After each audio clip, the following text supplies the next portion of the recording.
ন্যায় বিচার নেই, এই জন্যই মাজলুম মানুষটা জেল খাটতেছে। বিচারপতি পালিয়েছে, মামলার বাদী পালিয়েছে, এমনকি সরকারও পালিয়েছে। যে বিচারপতি রায় দিয়েছিল সেও পালিয়েছে, তো উনি জেলে থাকবে কোন কারণে? আমরা চাই কোরআনে কারিমের লিতাহকুমা বাইনান নাস বিমা আরাকাল্লাহ, আল্লাহ যেভাবে আমাদের দেখিয়েছেন, আল্লাহর দেখানো পদ্ধতিতে বিচার ব্যবস্থা আমরা তৈরি করব। ওখানে কোনো অবিচার হবে না, সব জায়গায় প্রতিষ্ঠিত হবে তখন ন্যায় বিচার। কথা বলেন ঠিক কিনা?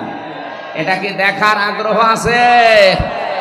শুধু সামিয়ানার নিচে সব জায়গায় যেন আগ্রহ থাকে যে আমরা দেখতে চাই বিচার ব্যবস্থায় কোর্টের। আপনি যশোরের আদালতে যান, কোর্টের ইট পর্যন্ত টাকা চাই, টাকা দিয়ে যান। আমি প্রথম যখন 11 সালে জেলে গিয়েছিলাম, আমার জেল থেকে বের করার সময় পুলিশ, মানে আমি প্রথমে কারাগারে আদালতে ছিলাম, এই যে থানা, বের হয়ে চলে আসছে, আমার বলছে টাকা দেন। টাকা পাবো কোথায়? না, আপনাকে যারা দেখতে এসেছিল আমরা জানি, আপনাকে টাকা দিন। আরে শয়তানি তো ওই পর্যন্ত জানি। পরে আর কি ওই সময় 11 সালে 10 টাকা দিলাম, তাও খুশি। এমন কোন দিক বিভাগ আছে বাংলাদেশে যেখানে এরকম টাকা চাই না? কথা বলে না কেন? প্রত্যেকটা একটা ফাইল এখান থেকে উপরে উঠতে চায় না টাকা ছাড়া। এই দৃশ্য আর সামনে আমরা দেখতে চাই না। এই জন্যই তো এত কিছু করা লাগছে। এই দৃশ্য যেন কেউ সামনে আর কেউ তৈরিও করতে না পারে, সজাগ থাকা লাগবে। নাই তো এই 2732 জন মানুষ জীবন দিয়ে গেল, 34,000 মানুষ এখনো পর্যন্ত হাসপাতালে কাতরাচ্ছে। তাদের সাথে বেঈমানি করা হবে না? আপনি আবু সাইদের সামনে কি, আবু সাইদের সামনে কি জবাব দেবেন? মুগ্ধর সামনে কি জবাব দেবেন? যদি আবার চাঁদাবাজি শুরু হয়, আবার যদি হাট দখল ঘাট দখল শুরু হয়, তো কি জবাব দেবেন আপনি? জবাব যেন দিতে পারেন, সেই জন্য আমরা এমন পরিবেশ তৈরি করতে চাই আগামীতে কিয়ামত পর্যন্ত দেশে যেন কেউ হাট দখল ঘাট দখল করতে না পারে। কত মানুষ নীরবে কাঁদতেছে যে আমি 600 টাকা উপায় করে 300 টাকা চাঁদা দেওয়া লাগে। একটা কথা হইল, এই দৃশ্য বাংলাদেশ আর দেখতে চাই। তাহলে কি করা লাগবে? শুধু মানুষকে কোরআন দিয়ে ডেকে আলোর দিকে নিয়ে আসবো না। আমরা এই কিতাবের শিক্ষা, এই কিতাবের বিচার, এই কিতাবের অর্থনীতি সবগুলো প্রতিষ্ঠিত করে এই জমিনে দেখাতে চাই বিমা আরাকাল্লাহ, আল্লাহ যেভাবে আমাদেরকে দেখিয়েছেন। ওয়ালা তাকুল্লিল খায়িনিনা খাসিমা, হে নবী আপনি খিয়ানতকারী যারা তাদের পক্ষ নিয়ে বিতর্ক করবেন না। আজ বাংলাদেশে প্রমাণ হয়ে গেছে 54 বছরে কারা জাতির সাথে নিজেদের সাথে খিয়ানত করেছে। এই কথা বলেন না কেন? যারা খিয়ানত করেছে আমরা তাদেরকে চিনি না? এই খিয়ানতকারীদের পক্ষ নিয়ে তারা ঝগড়া করেন আমাদের সাথে। আপনার বিবেক আছে? এই জন্য আমরা চাচ্ছি আল্লাহ যেভাবে আমাদের দেখিয়েছেন এটা আমরা বিচার ব্যবস্থায় ন্যায় বিচার কায়েম করার জন্য নিয়ে যাব। গরু ছাগলের ভেতরে, কার ভেতরে? বাইনান নাস, মানুষের ভেতরে। আল্লাহ আমাদেরকে যেন কোরআনের দ্বারা এটার তৌফিক দান করেন, বলেন আমিন। নবীজি 4টা কাজ করেছিলেন। প্রথম নাম্বার, তিনি কোরআন তেলাওয়াত করে মানুষকে শোনাতেন, মানুষদেরকে পবিত্র করতেন, তার নফস, তার পরিবার, তার সমাজ, এভাবে তিনি চেষ্টা চালিয়েছিলেন। কিন্তু আল্লিমুহুমুল কিতাব, এটা যতদিন পর্যন্ত তিনি কায়েম করতে না পেরেছেন ততদিন সুদ বন্ধ হয়নি, ঘুষ বন্ধ হয়নি, সাদাবাজি ওই জামানায় ছিল ওইটাও বন্ধ হয়নি। কথা বলেন ঠিক কিনা? এই জন্য আমাদের উচিত হবে, যারা আজ বলেন আমরা নবীওয়ালা কাজ করি না, আপনার নবীওয়ালা কাজ হচ্ছে না। এদিকে তাকান, নবী কি জন্ম থেকে নবী বলে কেউ বলতো যে আপনি নবী? কয় বছরে বলেন? বলেন 40 বছরে তখন যিনি নবী হলেন, কি পেয়ে নবী হয়েছিলেন? এই কোরআনে কারিম পাওয়ার পরে যিনি নবী হলেন, নবী হওয়ার পরে তো এই কাজগুলো আল্লাহ তাকে দিলেন। ওয়াল্লাযী বা'সা ফিল উম্মিয়িনা, তিনি সে আল্লাহ যিনি উম্মীদের ভেতরে পাঠিয়েছেন, নবী পাঠিয়েছেন, রাসূল পাঠিয়েছেন। আতলু আলাইহিম আয়াতিহি, তার প্রথম কাজ ছিল তিনি তেলাওয়াত করে করে মানুষদেরকে শোনাতেন। আজ বাংলাদেশে কেউ যদি বলে যে আমি নবীওয়ালা কাজ করি, অবশ্যই আপনাকে আল্লাহর কোরআন তেলাওয়াত করে শোনানোর ব্যবস্থা করা লাগবে। আপনার দ্বারা হয় এটা? আপনি কোরআন পড়তে পারেন যে তেলাওয়াত করে শোনাবেন?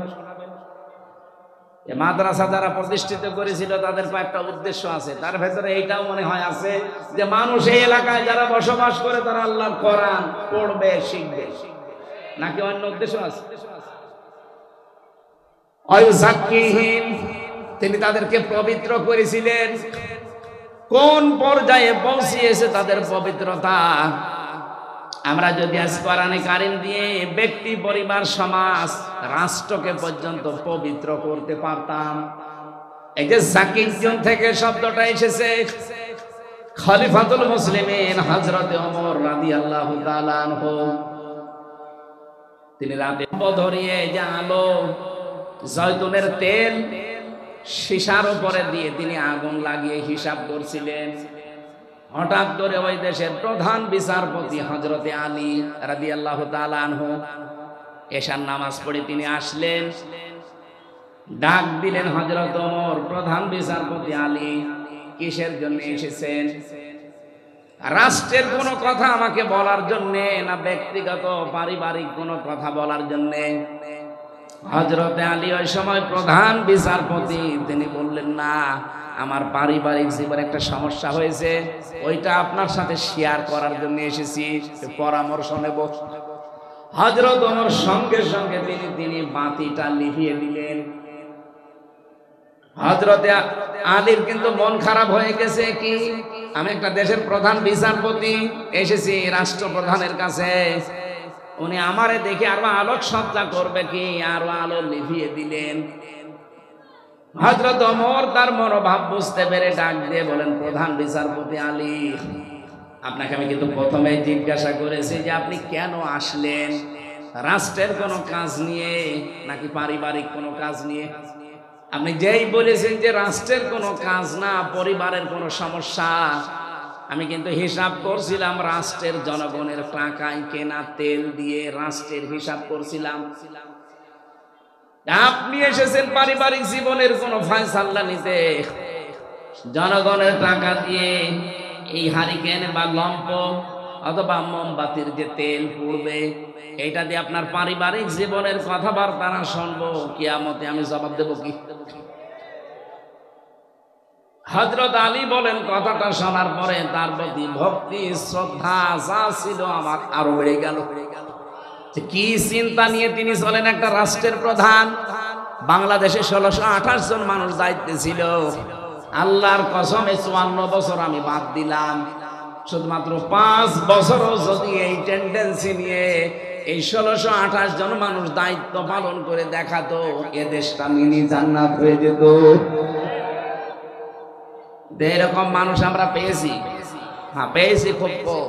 মাওলানা মতিউর রহমান নিজামী তার ভেতরে একজন। রাষ্ট্রের দায়িত্ব, মন্ত্রণালয়ের দায়িত্ব পালন করে 26 টাকা বেঁচেছিল, ওটা ফেরত দিয়েছিল।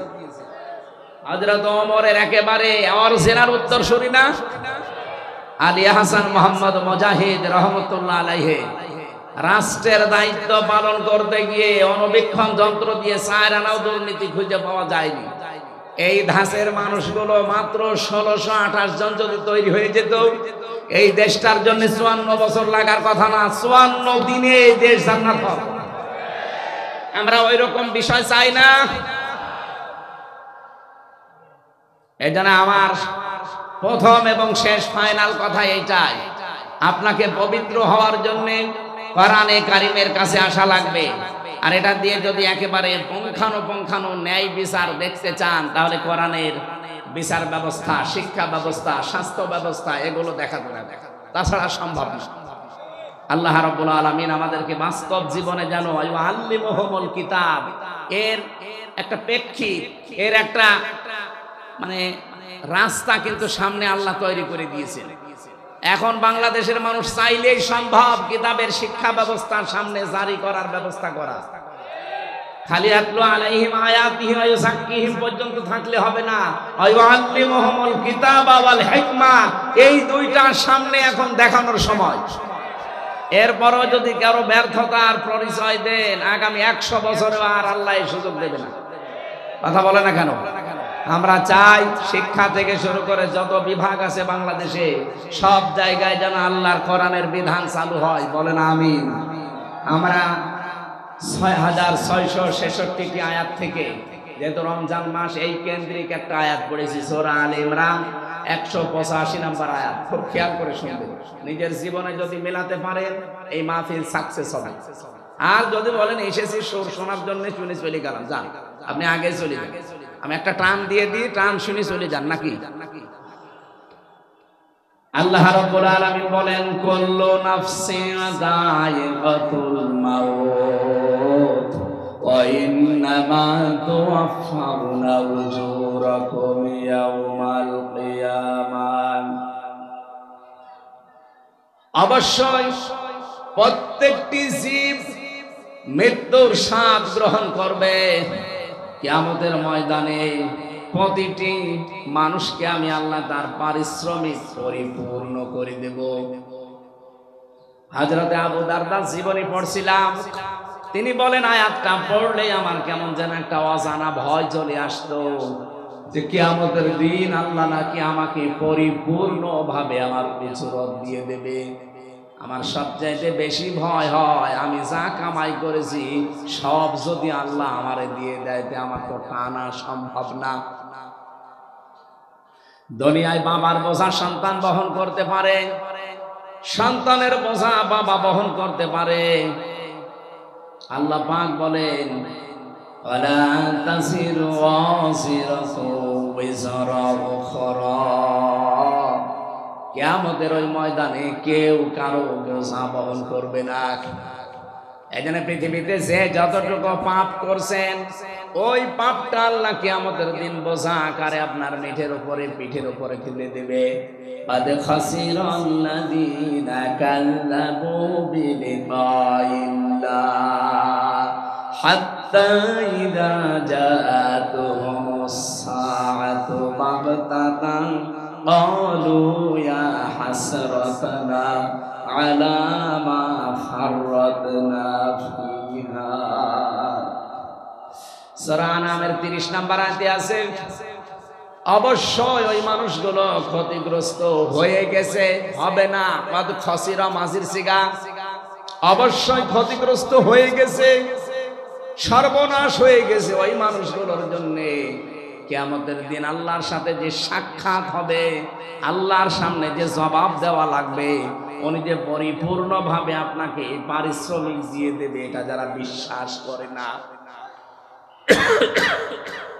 হাত্তা ইদা জাতুহুমুস সাআহ, হঠাৎ করে যখন তাদের সামনে মরণ চলে আসে। এখানে সাআতুনের অর্থ দুইটা। এখানে আলেম যারা আছেন সাআতুনের অর্থ ভালো করে মিলাবেন দুইটা। এক নম্বরে সাআতুন মানে মৃত্যু, দুই নম্বরে সাআতুন মানে কিয়ামত। হ্যাঁ, এটা মরণ হতে পারে, কিয়ামত হতে পারে।